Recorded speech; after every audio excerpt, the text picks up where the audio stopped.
Welcome back. This is Will Middleton from LifterLMS for the LifterLMS quiz system course. And in today's video, we're going to dive into the short and long answer question types. So we can see here the short answer. Let's add that in. Now we can ask a question, but you can see we don't have any other things to interact with other than the usual description, image, and video. So let's say answer this question. And so what this will provide is a student has a one-line text box similar to what we have here to type their answer. And this question type is manually graded, so you'll need to go into the reporting to grade it. We'll go over that in a future video. But let's also add the long answer question type here.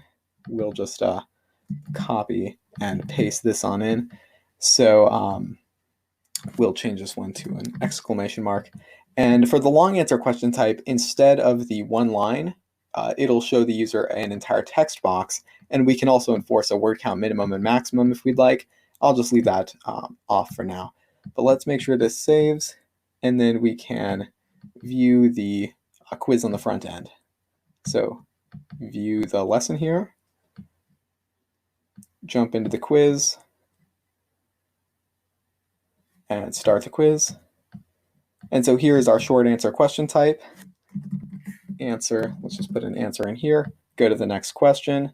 And this one's a little more interesting. As the student, I can come in here and use the general editor with different font sizes, bold, italics, underline, and so on with alignment. So I can really go far here with making an essay type thing, where I have some, like a title that might be a little larger. There's a lot of great features that come along with this, and then I can type an entire long answer up here. But yeah, that's it for the LifterLMS Advanced Quizzes short and long answer question types. And as you can see here, these are going to be orange, and there's a clock here because the quiz has been submitted and it's awaiting the instructor to head into the back end and grade our answers. And I'll show you that in a future video. But thanks for joining me, and I'll see you in the next one.